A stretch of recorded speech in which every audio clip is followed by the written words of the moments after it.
Kebakaran menimpa sebuah rumah mewah di kawasan Pasar Rebo, Jakarta Timur.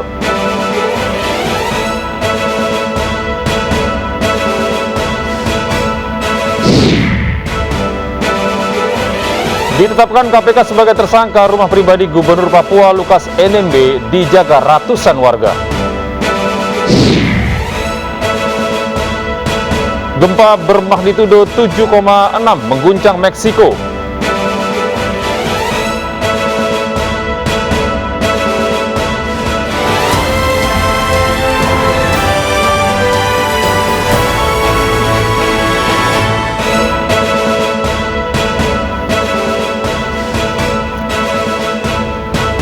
Halo, selamat pagi pemirsa. Kami hadir kembali dalam News Pagi melengkapi informasi Anda pada pagi hari ini. Selain 3 berita utama tadi, kami juga akan hadirkan beragam informasi penting lainnya bersama saya, Gede Satria. Inilah News Pagi selengkapnya untuk Anda.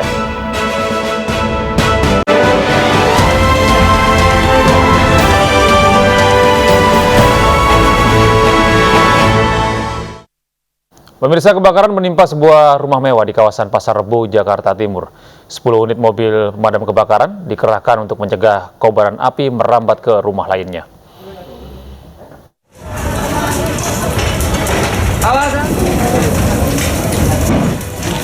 Seperti inilah kebakaran yang melanda rumah mewah di permukiman padat penduduk di Jalan Haji Taiman, Kecamatan Pasar Rebo, Jakarta Timur, Selasa pagi. Api dengan cepat membesar dan menghanguskan seluruh bangunan berlantai 2 ini.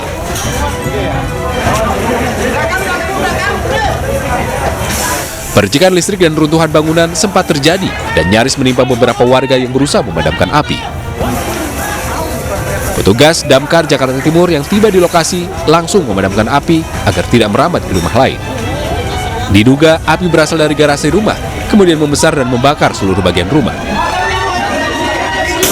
Awalnya sih dari bagasi mobil ya, dari bawah, di situ kebakarannya awalnya sih. Saya juga nggak tahu juga kan, saya dari sana kan dari tongkrongan lari aja nanti ke sini, tapi udah gede. 10 unit mobil pemadam kebakaran dikerahkan untuk memadamkan api, sementara kerugian ditaksir mencapai miliaran rupiah. Dari Jakarta, Rio Manik melaporkan.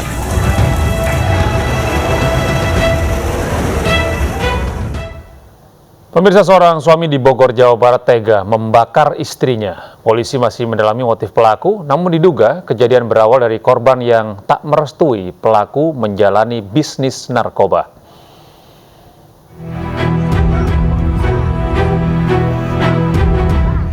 Warga Kampung Cikeruh, Sukamakmur, Kabupaten Bogor dikejutkan dengan ulah seorang suami yang tega membakar istri di dalam rumahnya.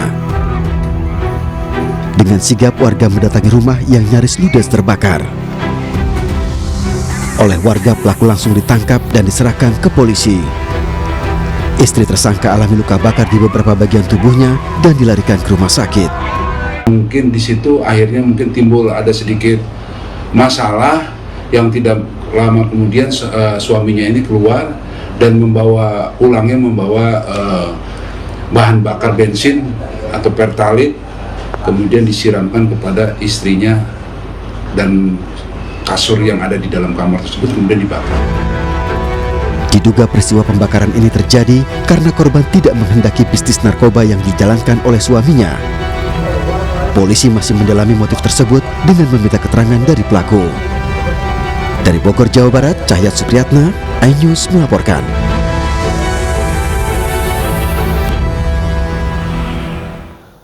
Kasus dugaan perselingkuhan di Kendari, Sulawesi Tenggara viral di media sosial karena suami memergoki istrinya bersama seorang oknum polisi di sebuah rumah kos. Bermalam minggu ya di kos dengan Aksi penggerebekan ini dilakukan seorang suami terhadap istrinya yang kedapatan berselingkuh dengan seorang oknum polisi di sebuah rumah kos di Jalan Serumba, Kecamatan Kadia, Kendari, Sulawesi Tenggara. Tak terima digerebek, wanita ini menghardik suaminya saat mengambil gambar pasangan selingkuhnya yang seorang oknum polisi yang masih berseragam berpangkat bribka. Atas penggerebekan tersebut, suami dari istri sah melaporkan oknum polisi yang selingkuh dengan istrinya ke Propam Polda Sulawesi Tenggara dengan tuduhan perselingkuhan. Tapi dari informasi yang saya dapat, oknum polisinya ini punya istri dan punya anak. Jadi kemarin itu Pak, kita tangkap langsung Pak? Tangkap langsung. Yang bersangkutan sudah diperiksa di Propam Polres Konsel. Jadi prosesnya sampai hari ini masih proses penyelidikan. Nanti kalau memang ada perkembangan selanjutnya, saya akan sampaikan lagi kepada rekan-rekan wartawan ini. Diketahui pelapor mengaku telah pisah ranjang selama 9 bulan dengan istrinya dan belum sah bercerai dan dalam tahap rujuk dengan istrinya. Dari Kendari, Sulawesi Tenggara, Febriano Tameng, iNews melaporkan. Pemirsa, seorang anak perempuan di Kota Batu, Jawa Timur diperkosa oleh ayah tirinya selama 5 tahun. Mirisnya sang ibu yang melaporkan suami ke polisi justru diusir oleh keluarga sang suami.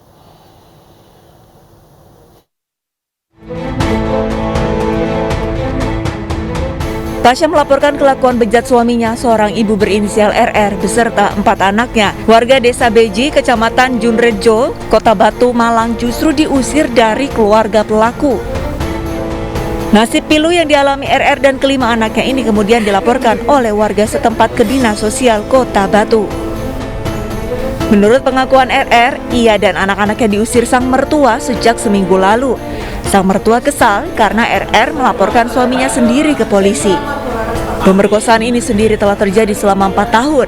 Sejak korban masih berusia 12 tahun hingga kini ia berusia 16 tahun.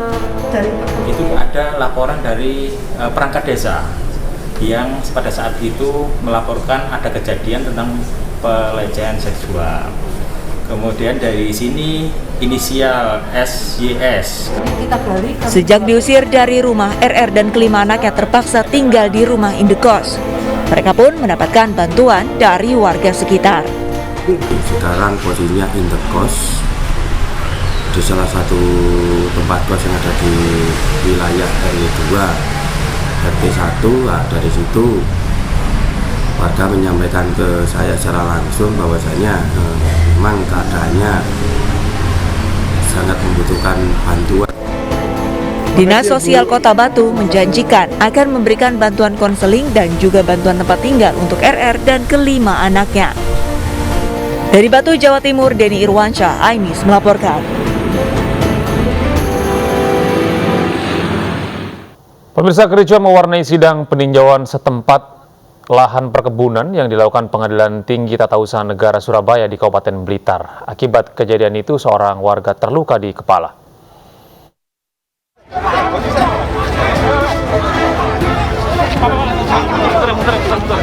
Kericuhan ini terjadi di lokasi peninjauan setempat oleh Pengadilan Tinggi Tata Usaha Negara Surabaya di Desa Modangan, Kecamatan Ngelegok, Blitar.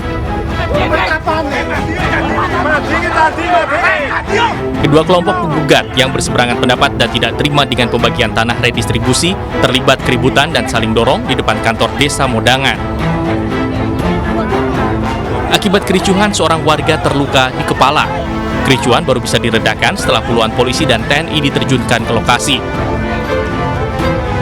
Tapi yang jelas kita sudah cek dari pengadilan mana tanah yang milik bapak-bapak ibu sekalian, apakah benar di dalam objek sengketa atau yang di luar. Dan tujuan utama pengadilan ke sini untuk cek tanah benar nggak tanah penggugat ditunjukkan, tanah tergugat yang dikeluarkan oleh BPN di situ, kemudian milik intervensi di mana. Jadi ketika persidangan hari ini, apa yang majelis dan pengadilan minta sudah kami dapat, mudah-mudahan bisa membantu kami pengadilan untuk meneruskan persidangan yang selanjutnya. Sidang peninjauan ini merupakan agenda lanjutan dari PT UN Surabaya sebelum sidang lanjutan pembagian tanah yang dikelola oleh PT Dwi Sri. Total ada 133 hektar dari 223 hektar lahan yang dibagikan kepada 700 warga sebagai tanah redistribusi. Dari Blitar, Jawa Timur, Robi Ridwan, iNews melaporkan. Pemirsa, penganiayaan yang dilakukan oleh sejumlah anggota Ormas di Pekalongan, Jawa Tengah viral di media sosial. Akhirnya, polisi mengamankan sejumlah terduga pelaku.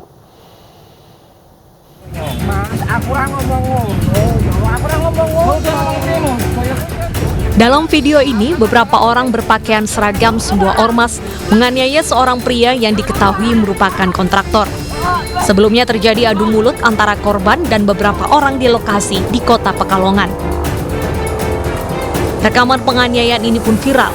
Senin malam, polisi mengamankan sejumlah orang yang diduga terlibat penganiayaan. Dari hasil pemeriksaan, penganiayaan berawal dari masalah rebutan proyek di Kota Pekalongan. Masalah proyek yang ada di Pekalongan ini. Proyek yang ada di Pekalongan ini ternyata ada miskomunikasi. Jadi ada miskomunikasi, ada suatu tantangan melalui telepon, dan telepon tersebut di loudspeaker. Jadi mereka ini rekan-rekan dari si tersangka ini mendengar bahwa mereka ada ancaman. Akhirnya mereka berjanjian untuk ketemu di lapangan Mataram itu. Sementara itu, penasihat hukum para pelaku penganiayaan akan melakukan mediasi agar kasus ini tidak harus ke pengadilan. Ikuti dulu prosedur penyidikan ini. Setelah ya kita upayanya tetap ke perdamaian, Bang. Kita bisa mengupayakan mediasi dan restoratif justice, Bang. Dari hasil pemeriksaan 3 saksi, polisi telah menetapkan 1 tersangka penganiayaan dan bakal dijerat dengan pasal penganiayaan dan terancam hukuman maksimal 7 tahun penjara. Dari Pekalongan, Jawa Tengah, Suryono Soekarno, iNews melaporkan.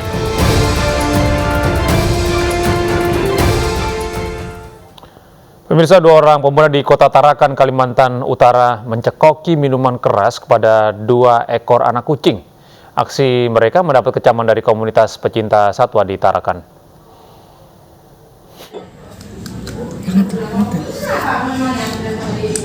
Dalam video yang beredar di media sosial, seorang pemuda mencekoki minuman keras kepada 2 ekor anak kucing, sementara seorang lain yang merekam perbuatan tersebut. Menanggapi viralnya video tersebut, komunitas pecinta kucing Tarakan melaporkan kedua pemuda tersebut ke Mapolres Tarakan. Setelah dilakukan pemanggilan oleh polisi, kedua pelaku akhirnya meminta maaf dan berjanji tidak akan mengulangi perbuatannya. Selaku atas nama Hendy dan Balang ingin meminta maaf sebesar-besarnya kepada pecinta kucing se-Indonesia, khususnya di Kota Tarakan, dan saya berjanji tidak akan mengulanginya lagi. Nah, kita melaporkannya apa? Laporannya kasus kucing dicekokin minuman keras. Itu kejadiannya kapan ya? Kejadiannya ini kemarin Mbak. Kejadiannya kemarin. Di postingnya? Ya, posting di apa? Di WA. WhatsApp. Oke, Itu kita benarkan bahwa pada hari Senin tanggal 19 September dari komunitas pecinta kucing yang diwakilkan oleh saudara Riki melaporkan hal tersebut karena mereka tidak setuju dengan apa yang dilakukan oleh kedua pemuda tersebut, dan kedua pemuda itu juga langsung kita panggil dan mereka sudah membuat kesepakatan untuk meminta maaf kepada komunitas pecinta kucing. Kepada polisi, 2 pemuda ini mengaku hanya iseng dan tidak bermaksud menyakiti kucing. Namun video yang dibuat sudah tersebar dan viral di media sosial. Kasus ini berakhir damai dan terlapor sudah diperbolehkan pulang ke rumah. Dari Tarakan, Kalimantan Utara, Usman Kodang, iNews melaporkan. Petugas rescue Damkar Subang, Jawa Barat mengevakuasi buaya jenis muara yang masuk ke kolam ikan warga. Proses evakuasi berjalan dramatis dan buaya yang berukuran cukup besar ini membuat evakuasi cukup sulit.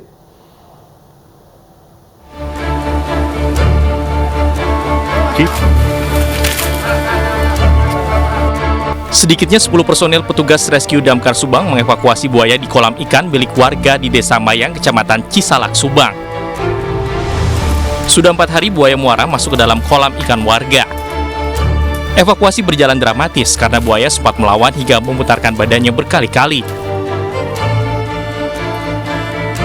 Buaya yang diperkirakan memiliki berat 100 kg ini dievakuasi petugas atas permintaan pemilik kolam.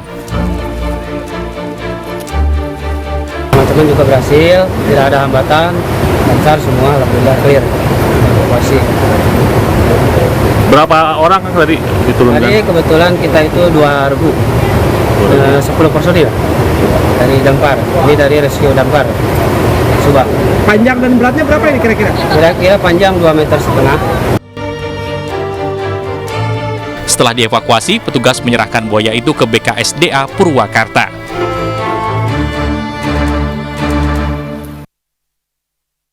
Pemirsa, manajemen Persebaya melaporkan penjarahan di toko merchandise mereka. iNews Pagi akan segera kembali.